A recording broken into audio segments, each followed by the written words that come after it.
Hi students, this is Nagadatta from Jupiter Academy. So இன்னைக்கு நம்ம கெமிஸ்ட்ரியில the second part பார்க்க போறோம். The first partல வந்து ஒரு basic introduction பார்த்தோம். What is an atom? யார் கண்டுபிடிச்சாங்க? அதுல வந்து சில sort of questions வந்து raise பண்ணிருந்தேன். Electronic configuration, அதுக்கப்புறமா வந்து ஷெல் என்ன, ஆர்பிட் என்னென்ன, இந்த மாதிரி நிறைய விஷயங்கள் வந்து we have discussed. இன்னைக்கு சாப்டர்ல வந்து எது பார்க்க போறோம் அப்படின்னா எலக்ட்ரானிக் கான்ஃபிகரேஷன் பத்தி பார்க்க போறோம். It's a basic step actually. ஏன்னா ஒரு ஒரு ஒரு கெமிஸ்ட்ரி படிக்கணும் அப்படின்னா it's type of a language. So for example நீங்க ஆர்கானிக் கெமிஸ்ட்ரி படிக்கிறீங்க அப்படின்னா யூபேக் தெரிஞ்சிருக்கணும். At the same time, if you are concentrating on the inorganic chemistry, so filling of orbitals or else like the periodic classification illadu electronic configuration definitely வந்து தெரிஞ்சிருக்கணும். Then only you can arrange. So chemistry is like a language. ஒரு language ஒரு Java இல்லனா C++ இந்த மாதிரி படிக்கணும்னா you need to have the coding. அந்த coding தெரிஞ்சாதான் நீங்க வந்து சிஸ்டம் கிட்ட பேச முடியும். அதே மாதிரி தான் இதெல்லாம் உங்களுக்கு பேசிக் ஸ்ட்ராங்கா இருந்தா தான் further units வந்து ரொம்ப ஈஸியா புரியும். Now today we going to start very basic concept how to make electronic configuration. ஓகேவா? so electronic configuration னா என்ன? electronic configuration அப்படின்னா arranging of electrons in their shells and orbit. எப்படி வந்து ஒரு எலக்ட்ரான்ஸ் வந்து அந்த ஆட்டம்ல அரேஞ்ச் ஆயிருக்கு அப்படின்னு சொல்றதுதான் இந்த எலக்ட்ரானிக் கான்ஃபிகரேஷன். அப்ப இந்த எலக்ட்ரானிக் கான்ஃபிகரேஷன் அரேஞ்ச் பண்றதுக்கு நம்ம ஒரு பிரின்சிபல் வந்து யூஸ் பண்றோம். அந்த பிரின்சிபல் பேர் தான் அஃபா பிரின்சிபல். ஓகேவா? ஆர்எல்ஸ் ஆஃபா அப்படின்னு அழைக்கப்படுவார்கள், இல்லைன்னா அஃபா அப்படின்னு சொல்லுவாங்க. It depends because it's not an English. So basically it's a German word. அஃபா அப்படின்னா என்னன்னா இட்ஸ் அ ஜெர்மன் வேர்ட். அது பேசிக்காக it's known to be a building up or else construction. So ஒரு விஷயத்தை வந்து நம்ம கன்ஸ்ட்ரக்ட் பண்றது. ஓகேவா? For example what is this configuration? இப்போ கான்ஃபிகரேஷன் எப்படி சொல்லுவோம்? கான்ஃபிகரேஷன் இப்போ மொபைல் கான்ஃபிகரேஷன் அப்படின்னு எடுத்தா என்னெல்லாம் பார்ப்போம்? நம்ம ரேமை பார்ப்போம், அப்புறம் கேமரா என்ன megapixel, 12 megapixel, front cam, back cam, இந்த மாதிரி எல்லாம் பார்ப்போம். என்ன ப்ராசஸர் அப்படின்னு பார்ப்போம், என்ன ஸ்கிரீனு, அப்புறம் கலர் பாப்பியா? Okay, what is the colour, panel colour என்ன, என்ன ரேம், என்ன ஜிபி, அதாவது ஹார்ட் டிஸ்க் என்ன, இது எல்லாமே பார்ப்போம்ல. சோ இது எல்லாமே ஒரு எலக்ட்ரானிக்ஸ்க்கு சேர்ந்தது. அப்போ ஒரு கெமிக்கல் ஆட்டம்ஸ் ஒரு எலிமெண்ட்ஸை வந்து எப்படி கிளாஸிஃபை பண்ணோம்னா இந்த எலக்ட்ரானிக் கான்ஃபிகரேஷன் பேஸ் பண்ணி தான் நம்ம பில்டப் பண்ணுவோம். ஓகேவா? சோ அதுல வந்து நம்மளுக்கு தெரிய வேண்டியது அப்பா பிரின்சிபல். இதை பேஸ் பண்ணி தான் மோஸ்ட் ஆஃப் த ஆட்டம்ஸ் வந்து நம்ம என்ன பண்ணுவோம், அந்த எலக்ட்ரானிக் கான்ஃபிகரேஷன் வந்து கொடுப்போம். ஓகேவா?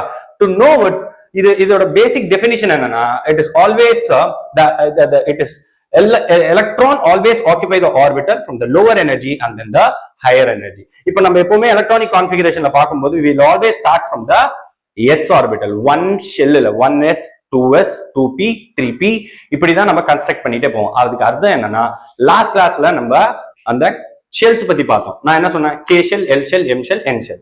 சோ லோவர்ல இருந்து ஹையர் எனர்ஜி லெவலுக்கு டிரான்ஸ்ஃபர் ஆகும். அதே மாதிரி தான் லோவர் எனர்ஜில இருந்து நம்மளுக்கு higher எனர்ஜில we need to place an electrons. கரெக்டா? ரைட்டா? அப்போ இது ஏன் சார் இப்படி பண்ணணும் அப்படின்னா பேஸ்மெண்ட் ஸ்ட்ராங்கா இருந்தாதான் பில்டிங் ஸ்ட்ராங்கா இருக்கும். பேஸ்மெண்ட் வீக்கா இருந்தா correct, it is a nature. நேச்சுரலா பாத்தீங்கன்னா lower energy to the higher energy. இப்போ நீ லோ எனர்ஜியா இருப்ப, ஓகேவா? ஜூபிட்டர் அகாடமி வந்தோடனே ஹையர் எனர்ஜியா மாறிடுவேன். சரி, okay. Okay, so what is this? பேஸ் பண்ணி தான் இந்த அப்பா பிரின்சிபல் வந்து we gonna teach. அப்போ இந்த அப்பா பிரின்சிபல் வந்து இந்த மாதிரி ஒரு டயகிராம் பார்த்திருப்பீங்க. 1s 2s 2p 3s 3p 3d இந்த மாதிரி ஆரோ டயகிராம்.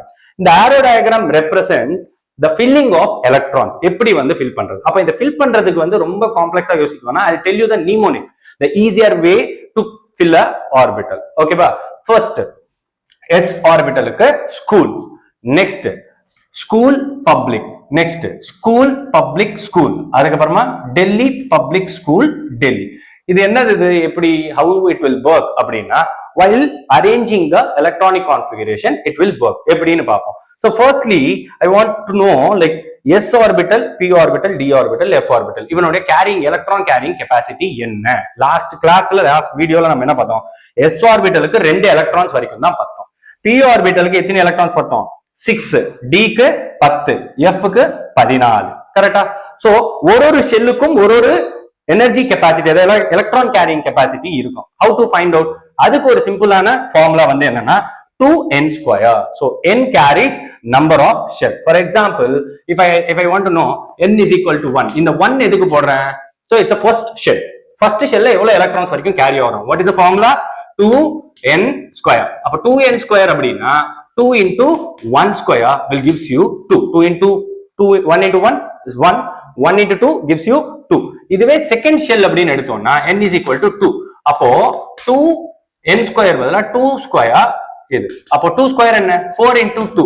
4 into 2 என்ன? 8. அப்போ நெக்ஸ்ட் ஷெல் அதாவது L ஷெல்ல எவ்வளவு எலக்ட்ரான்ஸ் வரைக்கும் கேரி ஓவர் ஆகும்?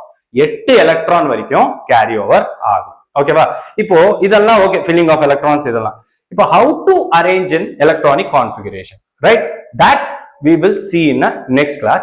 அதுக்கு முன்னாடி இந்த நிமோனிக் வந்து ரொம்ப ரொம்ப இம்பார்ட்டன்ட். இது ஒரு வாட்டி நல்லா மக் பண்றீங்களோ இல்லனா ஒரு வாட்டி பேப்பர்ல எழுதுறீங்களோ that is up to you. ஓகேவா? School, school public, school public school, Delhi public school, Delhi. It depends upon you. உங்களுக்கு இந்த மாதிரி வேர்டிங்ஸ் கஷ்டமா இருக்குன்னா you can form it. இத பேஸ் பண்ணி தான் நம்ம எப்படி ஃபார்முலேட் பண்ணுவோம்னா 1s2, 2s2, 2p6, 3s2,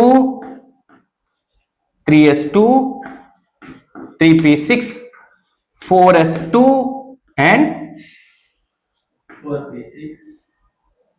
4s2, 3d10. இப்படிதான் வந்து ஃபார்முலேட் பண்ணி எடுத்துட்டு போவோம்.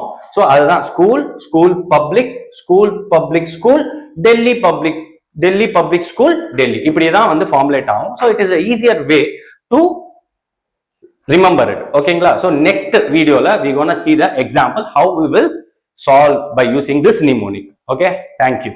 Subscribe பண்ணுங்க.